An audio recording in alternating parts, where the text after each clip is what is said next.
Here's another performance for our 37th year anniversary. Tula 2024 presents Ako, si Henry, 37th year anniversary.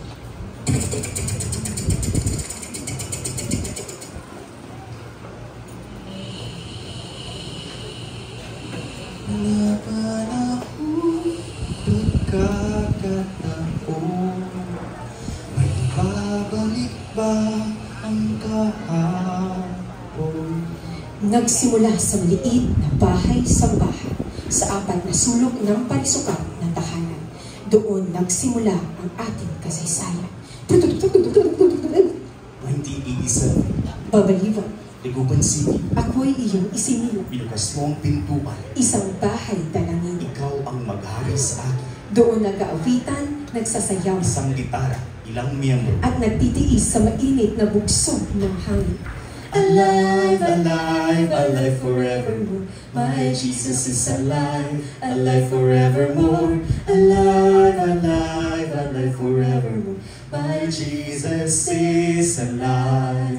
Sing hallelujah, sing hallelujah. My Jesus is alive Sing forevermore. hallelujah, sing hallelujah, my Jesus is alive. Alive, alive, alive forevermore. My Jesus is alive, alive forevermore. Alive, alive, alive forevermore. My Jesus is alive.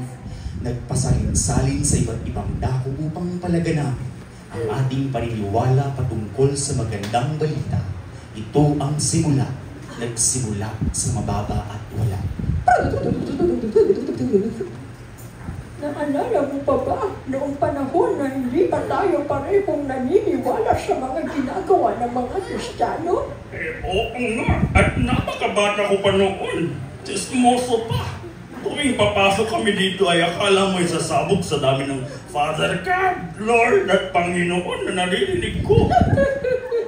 Tapos hindi mo mapigilan ang pagtawa sa tuwing magdadasal sila ng malakas. Totoo yun, Ling. At sino nga bang makakalimot sa kabuluhang dala ni Henry noong unang beses na pumunta sa simbahan? Ay, si Henry. Isang buong salo-salo ng tawanan ang dala niya sa araw na iyon. Oo, Ling, ang alam mo kung sino. Ang daming tanong sa mga Father God at Panginoon. Ay, naku, at tapos ang kanyang mga biro'y parang ulap na biglang nawala pagdating sa mga Kristiyano. Pero alam mo, Ling, may mga sandaling namamangha ako sa kanyang pagbabago. Di ba't nakakatuwa ang ginagawa ng Panginoon sa bawat isa sa atin?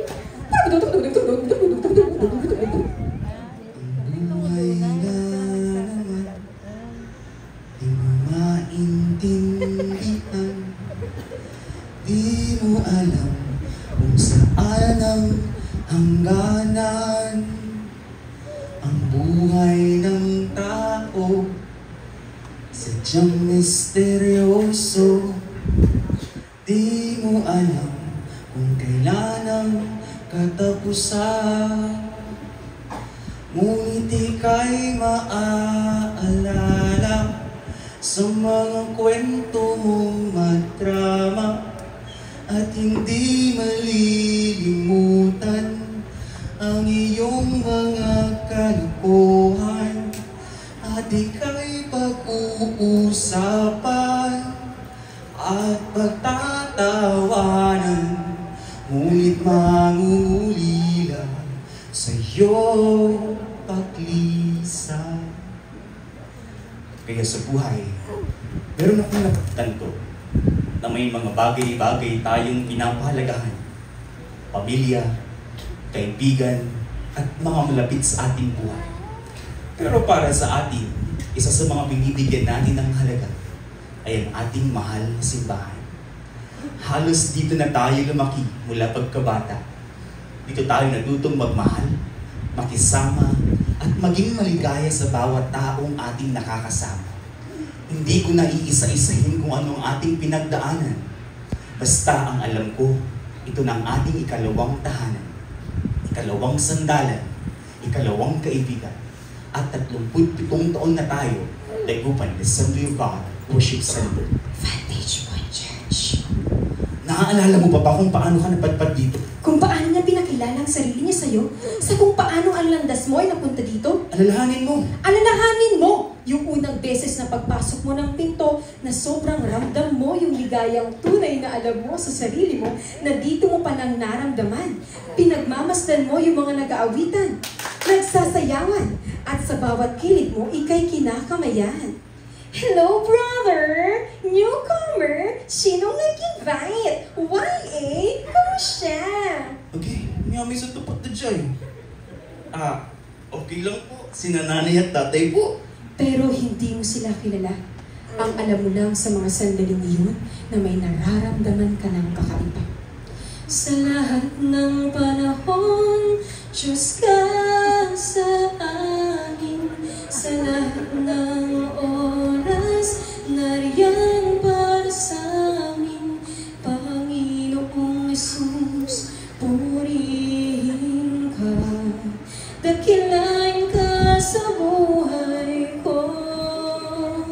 Sa lahat ng panahon, Diyos ka sa amin.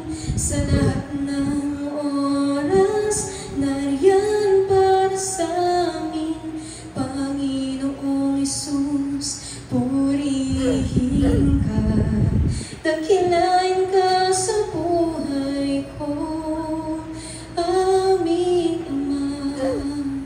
Kaya kahit hindi mo alam ang kanta, kahit wala kang gaanong kilala, sinubukan mong magpatangay sa agos ng musika. Sinubukan mong magpadala sa tono ng may likha. Hanggang sa natutunan mong sumabay. Di nagbabago, Diyos ka sa amin. Tanging sandigan, nariyan para sa amin. Panginoong Jesus, maghari ka. Magliwanag ka sa buhay ko. Aming Ama. Hanggang sa naintindihan mo kung bakit sila nagtataas ng kamay. At sa mga panahong yun, nakaramdam ka ng ligaya dahil narinig mo ang tinig ng Diyos na nagpalaya. Ang saya, di ba? Ang sayang balikan yung 37 na naganap. Yung kaligayahan na ating natanggap. 37 na puno ng pagsubok, 37 na puno ng sigla at nagumapaw na tuwa, 37 na puno ng mga sari-saring memorya. Oo, at marami na tayong mga pinagdaanan. At sa hirap at ginhaway, ating nalagpasan. Ding! Ang bato! Nilunok kong lahat ang mga sinabi ko na ako'y hindi iibig sa isang katulad mo. Nilunok kong lahat ang mga sinabi ko. Ngayon ako'y umibig sa iyo. Mga bagay na napansin ni Henry. Lahat ng dasal, my Lord God, Father God, Jesus Christ, Diyos, Panginoon, Hallelujah! Yes, Jesus! Parang hindi natatapos ang dasal kung di pa nababanggit ang salitang Amen.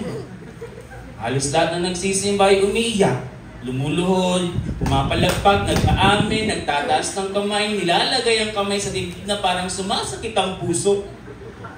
Pero hindi nagbibig sa daan o humihingi ng pera. Pero syempre, hindi dito yun. Bago umpisa ng isang bagay, kailangan magdasal. Bago kumain, bago umalis, bago bumiyahe, bago matulog, kulang na lang pati bago maligo ay kailangan magdasal. Buti hindi umalis si Henry sa church kahit na may pinagdadaanan siya. Buti na rin ay dahil ang mga church members natin dito ay ito ng kanilang mga suporta sa kanya.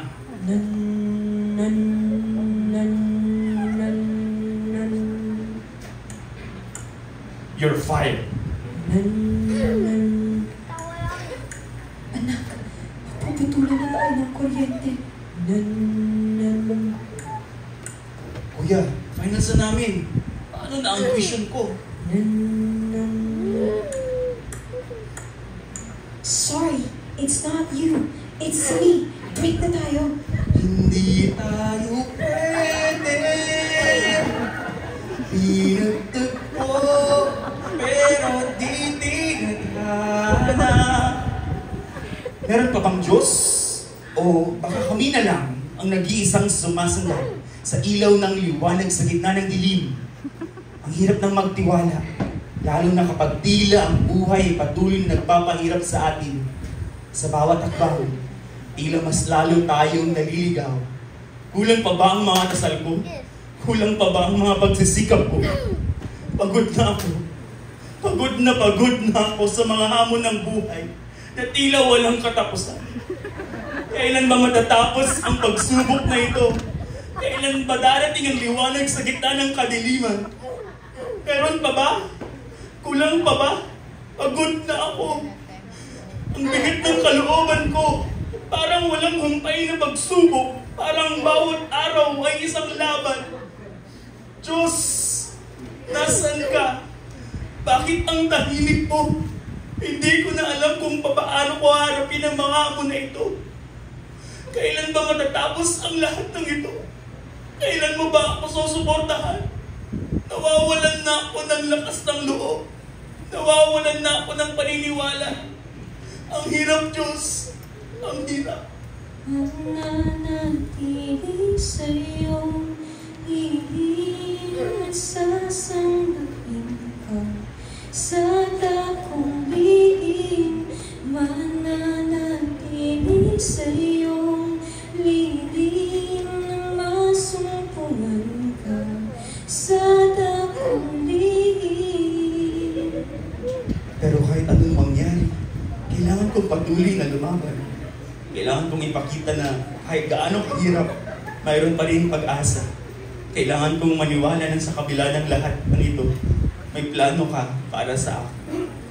Kahit gagawin ko ang lahat, hindi ako susuko dahil alam ko sa bandang huli, magiging mas malakas ako at sa iyong tulong, Diyos, malalampasan natin ang lahat ng pagsubok na ito. Pero kung meron man akong naintindihan sa pag-ikot ng sanlibutan, yan ay ang buhay natin ay may mas malaking dahilan. Ang bawat suliranin ay may patutunguhan. Napakabuti mo, Ama. Sa loob ng 37 taon, hindi ka nawala. 8 taon pagkatapos na natili ka, 7 araw sa 1 linggo, palaging kasama ka. 6 na letra, Kristo, maghari ka, 5 daliri, sa 2 kamay, aking itataas sa pagsumpa sa iyo, Ama.